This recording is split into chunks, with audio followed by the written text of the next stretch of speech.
연예인들도 다 같이 시작. 예수 그리스도의 계보가 주는 위대한 소식. 마태복음을 중심으로 해서 우리 어제 이렇게 오신 분들 위해서 마태복음 1장, 2장을 중심으로 해서 우리가 25일 동안 살펴보고 있습니다.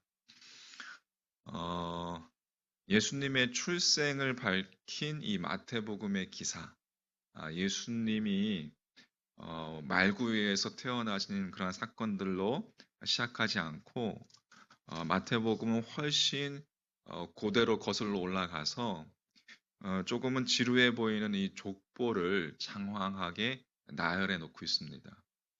우리가 마태복음 1장에 나오는 이 족보를 읽으면서 막 이렇게 건너뛰고 싶은 이러한 충동을 느낄 때가 있습니다. 하지만 왜 마태가 아브라함과 다윗과 아브라함과 다윗의 자손 예수 그리스도의 계보라 그렇게 1절에 시작하고 있죠. 왜 이렇게 첫 구절을 시작했는지를 우리가 안다면 이 족보에 여러분 주목하게 될 것입니다.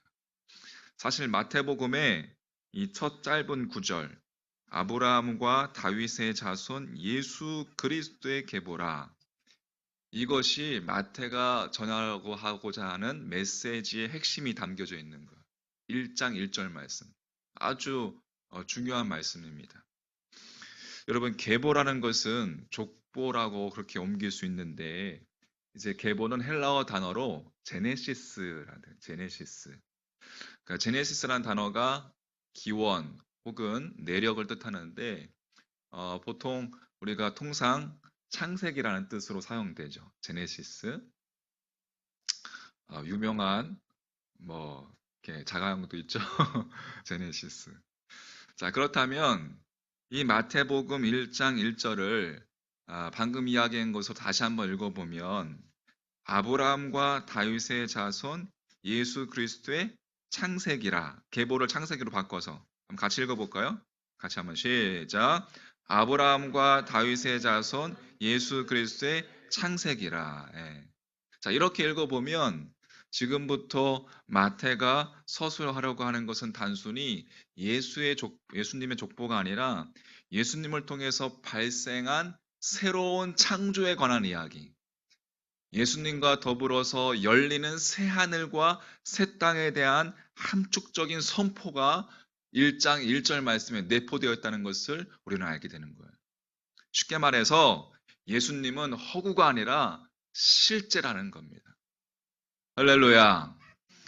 마태복음은 메시아가 구약 성경에 따라서 이제 어느 지파에서 나올 것이라고 믿는 그 유대인들을 위해서 쓰여졌습니다. 그래서 마태는 예수 그리스도의 이 계보를 유대인들이 믿음의 조상이라고 여기는 누구? 믿음의 조상 아브라함. 아브라함과 또 이스라엘의 그 황금기를 열었던 왕, 다윗 왕, 그렇죠. 다윗과 연결시키면서 예수가 메시아다라는 사실에 대해서 증언하고 있는 거예요. 우리가 잘 아시다시피 기원전 587년 바벨론에 의해서 이 남유다가 멸망하고 유능한 사람들이 대부분 잡혀갑니다.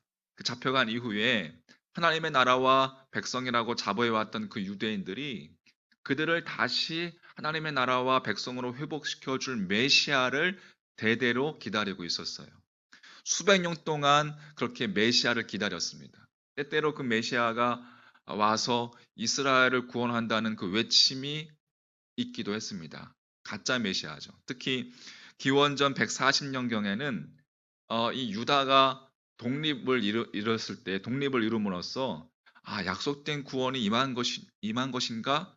라고 그렇게 여겼지만 시간이 얼마 후에 다시 시작된 이 이방인들의 통치와 이방인들의 억압 속에서 그 침입 속에서 진짜 메시아를 기다리는 것밖에는 그들에게 달리 희망이 없었습니다. 자, 이러한 유대인들에게 예수님께서 구약 성경에 예언된 그 메시아라는 사실을 유대인들에게 알려주려면 먼저 족보가 필요했던 거예요. 다윗 왕의 후손 가운데서 메시아가 분명히 이스라엘의 왕으로 오실 것이다 라고 예언되어 있었고, 또 그렇게 사람들이 믿고 있었고, 그리고 그렇게 실제로 성취되었고, 그래서 예수님이 다윗의 후손이라는 것을 우선 알려야 했던 것입니다. 그래서 마태는 아브라함으로부터 예수님까지의 계보를 14대씩 세 부분으로 나뉘어서 족보를 기록했던 거예요. 자, 17절 말씀 한번 같이 볼게요. 오늘 1장, 마태복음 1장 17절 말씀 같이 한번 읽어볼까요? 17절 시작. 그런즉 모든 대수가 아브라함으로부터 다윗까지 14대요. 다윗부터 바벨론으로 사로잡혀갈지 14대요. 바벨론으로 사로잡혀간 후부터 아멘. 네. 아브라함, 다윗, 바벨론으로 이주, 또 예수님까지, 예수 그리스도까지. 앞에서도 우리가 잠깐 이야기했듯이 이스라엘 역사상 중요한 인물과 사건이 자리 잡고 있습니다. 이 14라는 숫자, 14.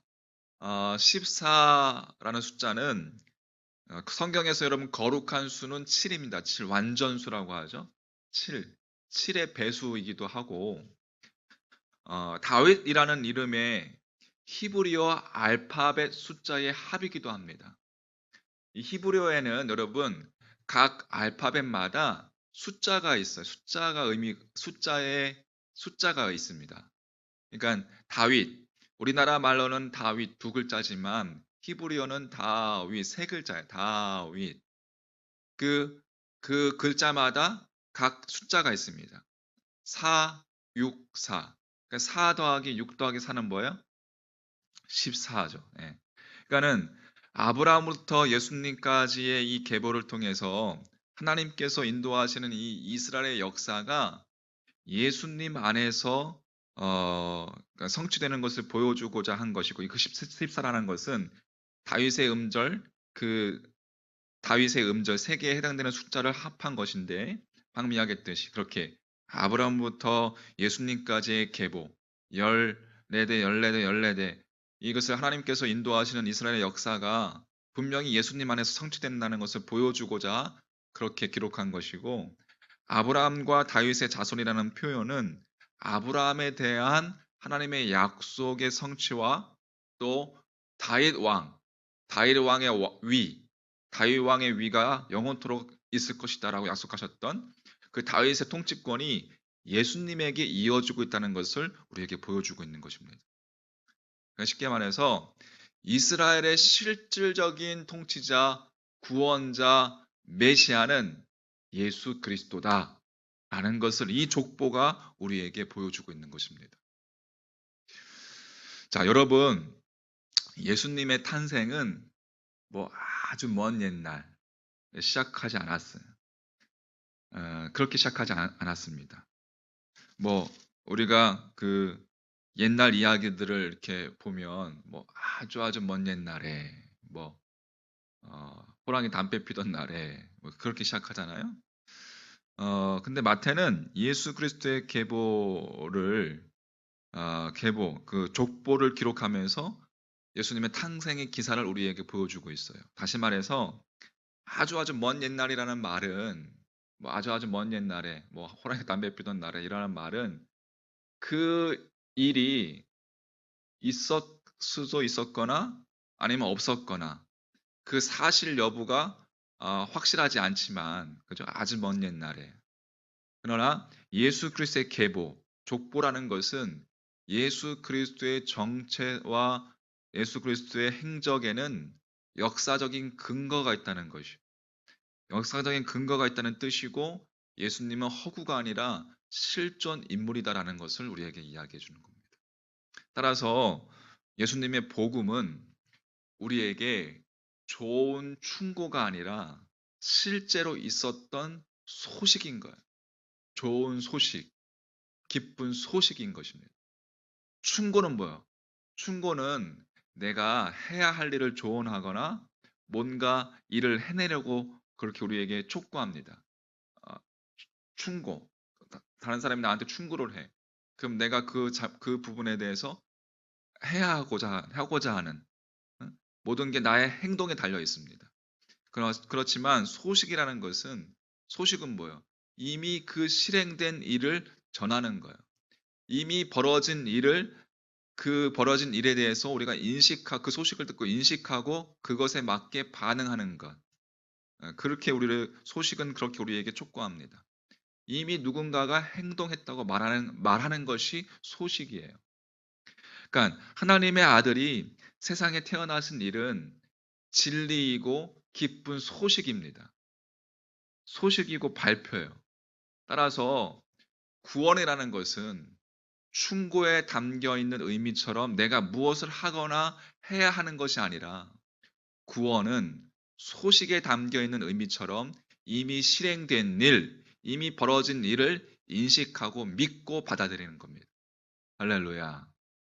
따라서 예수 그리스도의 탄생은 우리에게 이렇게 이야기하고 있어요. 너는 구원이 필요하고 그 구원이 너의 행동이 아니라 털끝만큼도 너의 행위에서 나지 않고 예수님이 이루신 일에서 나는 것이다 라는 것입니다. 다른 종교들과 잘못된 가르침을 받은 이들은 여러분 구원을 충고 정도로 이해하고 당신이 애써서 노력해서 구원을 쟁취해야 된다라고 이야기.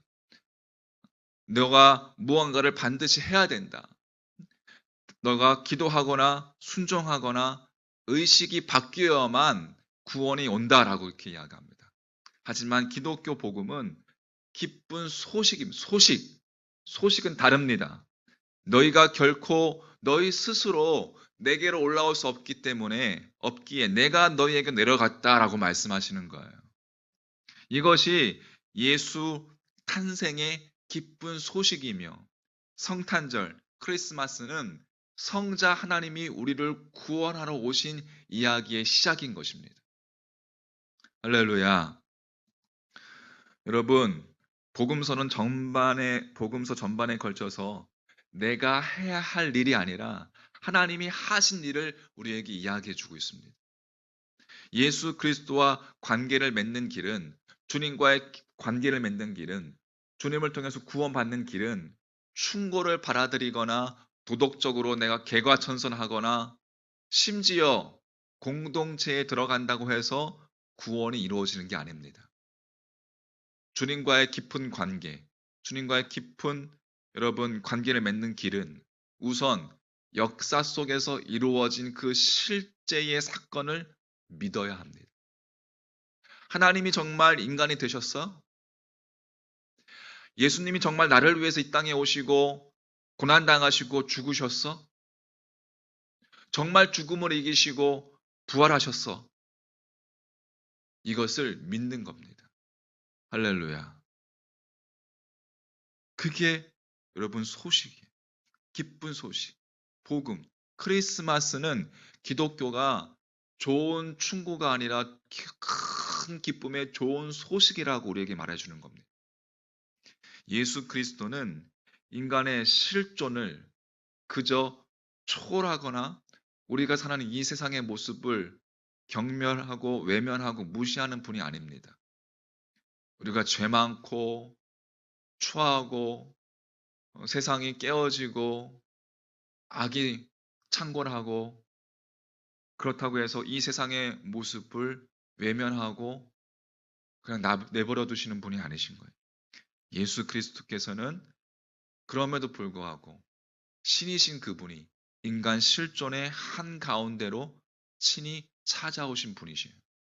우리를 사랑하셔서. 할렐루야. 하나님이 세상을 이처럼 사랑하사 독생자 예수 그리스도를 우리에게 주시기까지 그렇게 사랑하셨다는 거예요. 그게 하나님의 그 크신 사랑인 거예요. 할렐루야. 그분은 시간을 뚫고 가장 낮은 자의 모습으로 이 땅 가운데 오신 분이십니다. 죄악된 우리를 구하시기 위해서, 나를 살리시기 위해서 이 땅 가운데 오신 분이신 거예요. 주여, 오늘도 연약하고 죄 많은 우리의 실존 가운데 찾아오셔서 우리를 구원하시는 당신의 손길을 우리가 의지합니다. 우리가 신뢰합니다. 믿습니다. 할렐루야. 그 기쁜 좋은 소식을 여러분 믿음으로 어, 하나님과 주님과의 깊은 관계를 맺는 주님과의 깊은 교제 가운데 들어가는 여러분과 저의 믿음 되기를 간절히 소망합니다. 할렐루야. 주여 오늘도 나의 삶 가운데 임재하여 주시옵소서.